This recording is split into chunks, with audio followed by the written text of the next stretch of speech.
Hi friends, hello, வணக்கம். This is Shivaji. Friends, video போகிறதுக்கு முன்னாடி என்னோட சப்ஸ்கிரைபர்ஸ், வியூவர்ஸ், ஃப்ரெண்ட்ஸ் எல்லோருக்கும் என் மனமார்ந்த நன்றிகள் தெரிவிச்சுக்கிறேன். இது வந்து டுடே லாஜிக் பேங்க் நிஃப்டி அப்படி வீடியோ ரெகுலராக நம்ம பார்த்துட்டு வரோம். லைக்ஸ் கொஞ்சம் இன்க்ரீஸ் பண்ணுங்கள், கண்டினியூவேஷன் பண்ணணும். அப்படின்னா என்ன ஒரு பார்க்குறவங்கள ஒரு 20% லைக்ஸ் பண்ணுறீங்க, மிச்ச பேர் வந்து லைக் பண்ண மறந்துடுறீங்க. ஸோ லைக் பண்ண மறந்துட்டவங்க லைக் பண்ணுங்கள். கண்டினியூவாக நம்ம டுடே லாஜிக் வீடியோ எஜுகேஷன் பர்பஸ்க்காக ஷேர் பண்ணிகிட்ருக்கேன் ஃப்ரெண்ட்ஸ். அதாவது நம்ம வெபினார் குரூப்பில் வந்து ப்ரைம் டெலிகிராம் சேனலில் என்ன ஷேர் பண்ணுறோமோ அது வந்து ஈவினிங் டைமில் எக்ஸ்ப்ளனேஷன் பண்ணுறோம். ஏன் வந்து நம்ம அந்த வியூ கொடுத்தோம், ஏன் வந்து டவுன் சைடு ஏன் கொடுத்தோம், ஏன் அப் சைடு கொடுத்தோம், என்ன காரணம் அப்படின்னு தான் வந்து இந்த வீடியோவில் நம்ம பார்ப்போம். ஃபஸ்ட்டு அதுக்கு முன்னாடி டெலிகிராம் சேனலில் என்னென்ன சென்ட் பண்ணின்றதை ஃபஸ்ட்டு பார்த்துட்டு வந்துடலாருங்க. இது வந்து நம்ம ப்ரைம் டெலிகிராம் சேனல். இது இன்றைக்கி மார்னிங்லேருந்து சொல்லி ஃபஸ்ட்டு நாங்கள் வந்துடலாம் 9:35 9:34 ஓகே மார்க்கெட் ஓப்பன் ஆச்சு. ஓப்பன் ஆனவுடனே அங்கேருந்து வந்து என்ன வியூ வந்து ஒரு சின்னதாக புல் பேக்காக வெயிட்டிங்லேருந்து, ஸோ புல் பேக்காக வெயிட் பண்ணேன். அதுக்கப்புறம் பார்த்திங்கன்னா ப்ரைஸ் வந்து வந்தது, ஆனால் எஸ்எல் வந்து மேலே ஹிட் ஆகிடுச்சு, ரிவர்ஸ் அடிச்சிச்சு. அங்கேருந்து ஒரே கண்ணில் பார்த்திங்கன்னா ஷார்ப்பாக மேலே போய்ட்டு கம்ப்ளீட்டாக நம்மளுடைய எஸ்எல் ஹிட் ஆகிடுச்சு. ஓகே, எஸ்எல் ட்ரிகர் அப்படின்னு போட்டுருந்து பாருங்கள். ஸ்டாப் லாஸ் எங்கே சார் அப்படின்னு கேட்கலாம். அதாவது ப்ரீவியஸ் ஸ்விங் ஹை எங்கேவோ அங்கே ஸ்டாப் லாஸ். மேபி நீங்கள் இந்த ஸ்விங் ஹையில் போட்டோன்னே இங்கே எஸ்எல் கட் ஆகிருக்கும், இல்லை கொஞ்சம் ரிஸ்கிட்ட வாங்க சேஃப் அட்டே இங்கே போட்டுனீங்க, ஓகே அங்கே இருந்து எஸ்எல் ஹிட்டாக இருக்கும். ஓகேங்களா, ஸோ வந்து எஸ்எல் அங்கே வந்து ஹிட் ஆகிடுச்சு. நிஃப்டி பார்த்திங்கன்னா சப்போர்ட் எடுத்துச்சு கரெக்டாக. அந்த இடத்துல பார்த்திங்கன்னா நிஃப்டி கரெக்டாக சப்போர்ட் எடுத்துருக்கு. இது பாருங்கள், நிஃப்டி சப்போர்ட் எடுத்துனா பேங்க் நிஃப்டி அங்கேருந்து ரிவர்ஸ் ஆகிடுச்சு. நிஃப்டி ஒரு சீக்கிரம் ஃபால் ஆகிடுச்சு, ஆனால் பேங்க் நிஃப்டி தான் க்ரீனில் இருந்ததுன்னு அந்த இடத்துல. ஸோ அது ரிகவர் ஆகிடுச்சு இப்போது. அதனால் எஸ்எல் ஹிட் ஆகிடுச்சு. வந்து இட்ஸ் ஓகே, பரவாயில்ல, நார்மல் காமன். இங்கே பார்த்தீங்கன்னா ஆப்போசிட் வீடியோ இருக்கும். நிஃப்டி வந்து ரெட்டில் போகும், பேங்க் நிஃப்டி வந்து க்ரீனில் இருக்கும். ஸோ அதுக்கப்புறம் அந்த மார்க்கெட் மேலே சஸ்டெண்ட் ஆகி நின்றுச்சு இல்லைங்களா. ஸோ மேலே வந்து 2 ஹை கனெக்ட் பண்ணி அதுக்கப்புறம் பிரேக் அவுட் ஆனால் பையிங்கான வியூ பார்த்து டெலிகிராம் சேனலில் சென்ட் பண்ணியிருந்தேன். நான் அப்போ சைட் பிரேக் அவுட் ஆகல, டவுன் சைடுக்கு வேவ் கொடுத்துருந்தேன். அதாவது இந்த 41,500 பிலோ வந்து கீழே போனால் சேலிங்கான வாய்ப்பு இருக்குது அப்படின்னு.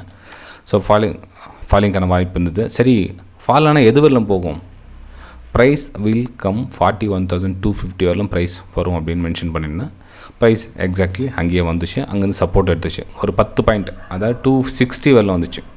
அங்கேருந்து சப்போர்ட் எடுத்துச்சு ஃப்ரெண்ட்ஸ். அதுக்கப்புறம் மார்க்கெட் சைட்வேஸ் உங்களுக்கு நம்ம ஃப்ரீ டெலிகிராம் சேனல் அப்டேட் பண்ணிட்டு இருந்த பாருங்கள். மார்க்கெட் வந்து ஃபுல் சைட்வேஸ்ன்னு சொல்லி மென்ஷன் பண்ணியிருந்தேன் பாருங்கள். எப்போ சென்ட் பண்ணியிருந்தேன், ஓகே 1 மணிக்கு மார்க்கெட் வந்து ஃபுல் சைட்வேஸ். இதுமாதிரி நம்ம அங்கே வேலை, ஏன்னா ஷார்ப் வந்துச்சு. இப்போ ஒரு ரேஞ்சில் வந்து ஷார்ப் வந்து இப்போ அப்பர் சைடு போகுமா டவுன் சைடு போகுமா தெரியாது. ஸோ வெயிட் பண்ணி தான் பார்க்கணும். ஆல்ரெடி டைம் வந்து 1 மணி ஆகிடுச்சு. இதுமாதிரி அங்கே என்ன பண்ண போகிறோம், 12:30 ஆகிடுச்சு. 2 மணி 2:30 மணிக்கு ஐ திங்க் 2:30 மணிக்கு மேலே ஒரு லைட்டாக அப்பும் வந்துச்சு, ஆனால் திரும்ப உள்ளே வந்துச்சு. ஓகேங்களா. சரி, அதுக்கப்புறம் ஸ்டாக்ஸில் ஒன்று பண்ணியிருந்தேன், ஆனால் இதுவும் மூமெண்டம் சரியாக வரல. சும்மா பிரேக் டவுன் கொடுத்துச்சு, ஆனால் காஸ்ட் வந்து அப்படியே வெளியே வந்துச்சு. ஒன்றும் ப்ராஃபிட் வரல ஸ்டாக்ஸில். சரி, இப்போ நம்ம ஸ்டாக்ஸில் போய் பார்க்கலாம் என்ன வியூ கொடுத்தேன், ஏன் சென்ட் பண்ண அப்படின்னு சொல்லிட்டு. இது வந்து 10 மினிட்ஸ் டைம் ஃப்ரேம் ஃப்ரெண்ட்ஸ். இது வந்து 10 மினிட்ஸ் டைம் ஃப்ரேம். இந்த பக்கம் ரெசிஸ்டன்ஸ் இருந்தது ஒன்று தெரியுங்களா, இந்த இடத்துல ரெசிஸ்டன்ஸ் இருந்தது. ஸோ டவுன் ஆச்சு, சின்னதாக ஒரு 1 மினிட்ல புல் பேக் வந்துச்சு. அகைன் வந்து கட் ஆனு செல்லிங்கான வியூ பார்த்தேன். நமக்கு இந்த சப்போர்ட் லெவல் வந்து எதிர்பார்த்தது. ஃபஸ்ட் அட்டம்ல பார்த்திங்கன்னா மேலே எஸ்எல் ஹிட் ஆகிடுச்சு, மேலே போய்ட்டு எஸ்எல் ஹிட் ஆகிடுச்சு. ஸோ மேலே போயிடுச்சு, இக்னோர் பண்ணிட்டோம். சரி, அதுக்கப்புறம் ரீடெஸ்ட் ஆகிட்டு அகைன் அப் மூவ் கொடுத்தா மேலே வந்து அப் மூவ்க்கான வியூ பார்க்கலான்னு, ஆனால் மேலே வந்து போகலாது, திரும்ப உள்ளே வந்து கீழே வந்துருச்சு. க்ளோசிங் கொடுத்துச்சு.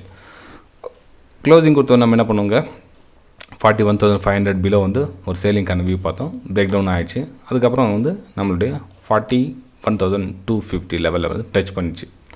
டச் பண்ணதுக்கப்புறம் என்ன, மார்க்கெட் வந்து இந்த இதில் சைடுவேஸ் மூமெண்ட்டும் கொடுத்துச்சு. அதுக்கப்புறம் எதுவும் ட்ரேட் எதுவும் எடுக்கல, நம்ம வந்து வியூஸும் கொடுக்கல. ஓகேங்களா. இது வந்து சிம்பிளி நம்ம வந்து இன்றைக்கி சார்ட் வந்து ஷேர் பண்ணது ஃப்ரெண்ட்ஸ் இதில். ஓகேங்களா. இது நம்ம 1 மினிட் டைம் ஃப்ரேமில் எந்த மாதிரி கொடுத்தோம் அப்படின்னா, இது வந்து 1 மினிட் டைம் ஃப்ரேம். இது வந்து ஒரு பேட்டர்ன் மாதிரி தெரியுது. சரி, ஓகே, டவுன் சைடு கொடுத்ததான் டவுன் சைடு வரல, மேலே பிரேக் அவுட்டு. சரி, 2 ஹை கனெக்ட் பண்ணி பார்த்தோம், பிரேக் அவுட்டும் நடக்கலை. ஸோ இந்த நெக்லைன் கட் ஆகிடுச்சு. நெக்லைன் கட் ஆகிட்டு கீழே வந்தோடனே நம்ம வந்து சேலிங்கான வியூ பார்த்தோம். இங்கே 1 மினிட் டைம் ஃப்ரேம் எக்ஸிட் ஆச்சு. கிட்டத்தட்ட 200 பாயிண்ட்ஸ் வந்து இங்கே வந்தது. அதாவது இந்த லாஸ் வந்து ரிகவர் ஆகிடுச்சு அப்படி தான் சொல்ல முடியும், இந்த ப்ராஃபிட்னு சொல்ல முடியாது. ஏன்னா நமக்கு வந்து சேல் வியூ கொடுத்துருந்தோம் இல்லையா, மேலே போய்ட்டு எஸ்எல் ஹிட் ஆகிடுச்சு. அக்செப்ட் ஆப்வியஸ்லி ஒத்துக்குங்க. அக்செல் ஹிட் ஆகினாவும் நமக்கு இங்கே அந்த லாஸ் வந்து இதில் வந்து ரிகவர் ஆகிட்டு இருக்கும், அவ்வளோதான். இன்றைக்கி வந்து பெருசாக ஒன்றும் ப்ராஃபிட் வரல. ஆக்சுவலாக நிறைய பேரோட எஸ்எல் ட்ரிகர் சைட்வேஸ் போனதுனால மேலே போய் பை பண்ணியிருப்பாங்க, கீழே வந்து சேல் பண்ணியிருப்பாங்க. ஆனால் நம்ம வந்து சைட்வேஸ் மூவ்மெண்ட்டை வந்து அங்கே நியூட்ரல் ஆகிட்டோம், வெளியே வந்துட்டோம். ஓகேங்களா? சரி ஃப்ரெண்ட்ஸ், இன்றைக்கி இந்த லைவ் மார்க்கெட் லாஜிக் உங்களுக்கு பிடிச்சிருந்ததுன்னா மறக்காமல் உங்களுடைய கமெண்ட்ஸையும் உங்களுடைய லைக்ஸையும் மறக்காமல் பண்ணிவிடுங்க. தொடர்ந்து இதே மாதிரி நான் அப்டேட் பண்ணிகிட்டு இருப்பேன் ஃப்ரெண்ட்ஸ். ஓகே, தேங்க்யூ, பாய்.